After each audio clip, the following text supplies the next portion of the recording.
हाय दोस्तों, मैं प्रमोद गुप्ता। सोचा कि आपको एक ऐसी प्रेरक कहानी, एक ऐसी स्टोरी सुनाऊं जो आपको बहुत मज़ा आए और आपको कुछ बड़ा करने के लिए और अच्छा करने के लिए प्रेरित करे। और आप ज़िंदगी में ये जो लॉकडाउन में जो थोड़ी बहुत टेंशन झेल रहे हैं आप, इससे निकलने के बाद आपके जीवन में पूरी एनर्जी हो, पूरी ताकत हो। और ये ताकत आपकी खुद की अगर होगी तो आप दूसरों में भी ये संचार कर सकते हैं। तो आइए सुनते हैं एक छोटी सी कहानी, ऐसी कहानी जो आप ध्यान से सुनेंगे और उसके मतलब को समझेंगे तो यकीन मानिए कि आपका जीवन बदल सकता है। इस कहानी के जरिए हुआ क्या था कि एक छोटा सा गांव था, जिस गांव में जो है लाइट नहीं थी, बिजली लाइट वगैरह नहीं था। तो गांव के लोग अंधेरे में रहते थे, उस हिसाब से उनको आदत थी। और क्या करते थे कि अंधेरा होने से पहले खाना खा लेते थे, सो जाते थे। और अंधेरे में ज़रूरत पड़ती भी थी तो अंधेरे में धीरे धीरे उनको आदत थी, वो एडजस्टमेंट कर लेते थे। तो होता क्या था कि जब सभी अंधेरे में थे तो किसी को कोई प्रॉब्लम नहीं थी, सभी सुखी थे, सब लोग अच्छे से थे, खुश थे और सब लोग उस अंधेरे में अपनी ज़िंदगी गुजार रहे थे। एक दिन अचानक क्या हुआ कि एक आदमी नज़दीक के शहर में गया, शायद लखनऊ गया होगा या कहीं भी गया। वहाँ से वो एक लालटेन लेके आता है अपने गांव में और अपने घर में लालटेन जला देता है और उजाला हो जाता है। अंधियारी दूर हो जाती है उसके घर की, मतलब उजाला हो जाता है।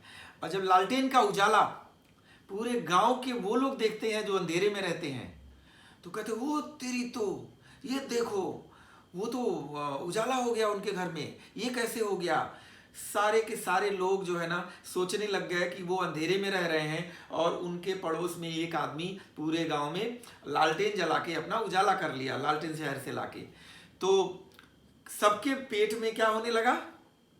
हाँ, सही समझा आपने, दर्द होने लगा कि हम सब अंधेरे में रहते हैं और वो उजाले में कैसे रह रहे हैं। तो सभी ने सोचना शुरू किया। तो अचानक जो है उनको ये लगा कि दो ही तरीके हैं, या तो सभी लोग थोड़ी मेहनत करें और शहर में जाएं और उसी व्यक्ति की तरह लालटेन लेके आएं और सब लोग अपने घरों में उजाला कर लें। और अगर वो मेहनत नहीं करनी है तो दूसरा तरीका, दूसरा ऑप्शन उनको क्या नजर आया कि या तो सारे लोग मिलके हाँ उसके लालटेन को बुझा दें, या तो सब लोग तकलीफ उठा के शहर से सब लालटेन लेके आए और सब लोग उजाला कर लें, और या तो जो उजाला किए बैठा है उसके लालटेन को बुझा दें। तो ये जो है कहानी से ये मिलता है कि ये हमारे जीवन में भी ऐसे ही होता है। जब भी हम आगे बढ़ने की कोशिश करते हैं, जब भी कुछ अच्छा करते हैं, तो बहुत सारे लोग, हमारे आसपास के लोग, गांव के लोग या शहर में रहते हैं शहर के लोग, ये सभी लोग हमारे टांग को खींचने लग जाते हैं और जाने अनजाने में हम उनकी बातों में आकर के हम भी उन्हीं की तरह बन जाते हैं। तो हमारे जीवन की जो विकास होनी चाहिए, जो जीवन के जो प्रकाश मिलने चाहिए हमारे जीवन में, उसमें रुकावट आ जाती है। तो ये जो हमारे जीवन में इस तरह के लोग हैं जो लालटेन बुझाने का काम करते हैं, उनसे हमें दूरी बना के रहना है। और कोरोना के बाद, इस लॉकडाउन के बाद एक ऐसे स्वस्थ भारत का निर्माण करना है जिसमें सभी लोग खुशहाल रहें, जिसमें जाति और धर्म से ऊपर उठ करके सब लोग एक दूसरे के सहयोग से काम करें, एक दूसरे के सपोर्ट से काम करें। और जब हम खुश होंगे, हम सभी खुश होंगे, तभी देश खुश होगा, तभी फैमिली खुश होगी, तभी हमारे जीवन की सार्थकता है। ये इस कहानी का मतलब था। और इसी में बैठे बैठे एक और स्टोरी मैं सोच रहा हूँ आप लोगों को सुनाऊँ, वो भी बहुत प्रेरक है और बहुत अच्छा फील होगा। और निश्चित मानिए कि आपको उससे भी एक जीवन जीने का एक बहुत अच्छा नज़रिया दिखेगा और एनर्जाइज हो सकते हैं अगर आप जीवन में सचमुच कुछ करना चाहते हैं तो। सिर्फ ईश्वर के भरोसे नहीं रहना चाहते हैं, अपने दम पे, अपने कर्मों की वजह से अगर आगे बढ़ना चाहते हैं और अपनी किस्मत बदलना चाहते हैं, लॉकडाउन के बाद अपनी स्थिति, अपने परिवार की स्थिति बदलना चाहते हैं, तो सुनिए ये दूसरी हमारी स्टोरी। इस स्टोरी में क्या होता है कि एक गांव में बाढ़ आ जाती है। एक गांव में क्या होता है कि बाढ़ आ जाती है और उस बाढ़ में पूरा गांव डूबने लगता है। लोग भागना शुरू कर देते हैं, जान बचाना शुरू कर देते हैं, लेकिन एक व्यक्ति जान बचाने की बजाय उसके घर में ग्राउंड फ्लोर पे पानी आ जाता है तो फर्स्ट फ्लोर पे चला जाता है, फर्स्ट फ्लोर पे पानी आ जाता है तो छत पे जाने लगता है। मतलब कि वो अपनी जान बचाने की बजाय छत पे भाग रहा है। अचानक एक उधर से बोट गुजर रही थी, क्योंकि पानी बहुत भर गया था तो कुछ लोग नाव चलाने लगे थे जान बचाने के लिए लोगों का। तो उन्होंने देखा जब इसको छत पे, तो इन्होंने कहा भाई जल्दी से आजा, नाव में जान बच सकती है। तो उसने कहा भाई क्या बात करते हो, मेरे को कॉन्फिडेंट है, मेरे को विश्वास है कि मेरे को ऊपर वाले बचा लेंगे, ईश्वर हमें बचा लेंगे, क्योंकि मैं ईश्वर का आदमी हूं।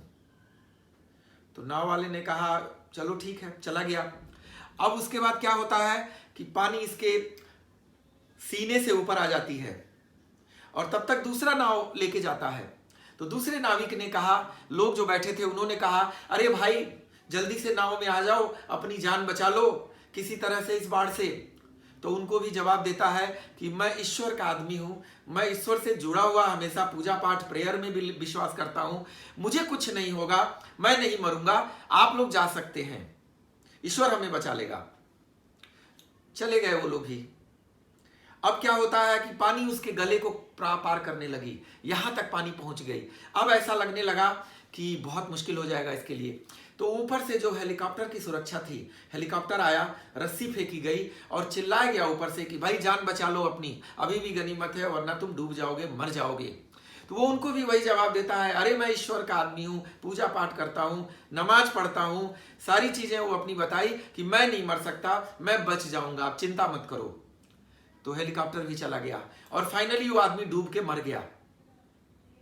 मरने के बाद ऊपर जाता है, ईश्वर के वहां या अल्लाह के वहां जाता है, वहां पे उनके दरबार में, और उनके दरबार में वो बड़ा गुस्सा से जाता है, झल्लाया हुआ होता है, अरे ये आपने क्या किया, इतना जीवन भर मैंने आपका पूजा पाठ किया, नमाज पढ़ा और आपने मुझे बचाया नहीं, मैं तो आपके विश्वास के भरोसे नाव पे भी नहीं बैठा, हेलीकॉप्टर में भी नहीं बैठा, ये क्या किया सर आपने। तो ईश्वर ने कहा कि देखो मैं जो है किसी न किसी वेश में तुम्हें कई बार बचाने की कोशिश की, वो तीनों बार जो तुमको बचाने की कोशिश की गई वो कहीं न कहीं हमारे तरफ से थी। 2 बार नाव से बचाने की कोशिश की, 1 बार हेलीकॉप्टर से बचाने की कोशिश की, लेकिन तुमने खुद से खुद की कोशिश नहीं की। हम यही कर सकते थे कि हम तुम्हें किसी न किसी माध्यम के जरिए बचा सकते थे, लेकिन तुम जो है उस माध्यम का इस्तेमाल नहीं किए और तुम्हारी मौत हो गई। तो जीवन में कभी भी अवसर को खोने वाला इंसान कभी कामयाब नहीं हो सकता है, ये इसका मतलब है। या जो आदमी इस कोरोना के टाइम में, लॉकडाउन के टाइम में अगर ये कहता है कि मेरी जान तो ईश्वर बचा लेगा, अल्लाह बचा लेगा और मुझे कोई डरने की जरूरत नहीं है, तो वो गलत है।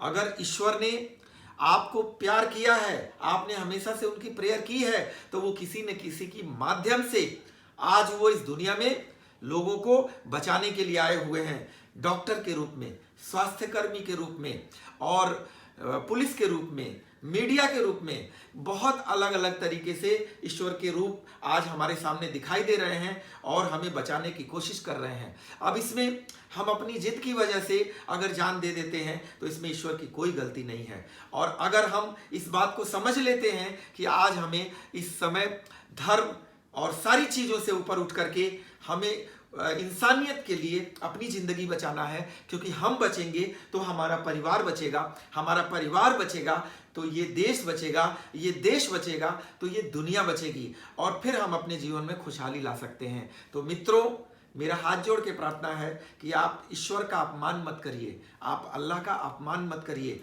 आप इस मौके पे वही करिए जो इस टाइम हमारी सरकार लॉकडाउन के लिए चाहती है। आज लाखों लोगों की जिंदगी सुरक्षित है हिंदुस्तान में, क्योंकि उन्होंने फिर भी बात मानी है। देखिए विदेशों में क्या स्थिति है। ऐसे में इस कहानी से निश्चित है कि आप बहुत ही प्रेरणा लेंगे और आगे बढ़ने के लिए बहुत कोशिश करेंगे, अपने कर्म पे भरोसा करेंगे, आप अपने जीवन से प्यार करेंगे और आप लोगों से प्यार करेंगे। निश्चित मानिए कि आपकी ज़िंदगी यहाँ भी और ऊपर भी, दोनों जगह आप जो है मोक्ष प्राप्त करेंगे और यहाँ रहेंगे तो ऑलरेडी आपकी ज़िंदगी स्वर्ग होगा। और आपके मरने के बाद भी लोग आपको याद करेंगे, लोग आपके नाम की जो है लोग आपके अपनी यादों में आपके नाम को रखेंगे। और ऐसा व्यक्ति जब मरता है तो उसके लिए एक शेर किसी ने कहा है कि मिटा दो अपनी हस्ती को अगर कुछ मर्तबा चाहो, कि दाना खाक में मिलकर गुलो गुलजार होता है, वही शाहे शहीदा है, वही है रौन के आलम, कि जिनकी मौत पे दुनिया का हर इंसान रोता है, इंसान रोता है। मैं यही प्रार्थना करूंगा कि आपके हाथ में आपकी सफलता है, आपके अंदर, हम सभी के अंदर ईश्वर हैं, इनको पहचाने और अच्छे मार्ग पे चलते हुए मजबूती से निर्णय लें और आगे बढ़ें। जय हिंद, जय भारत।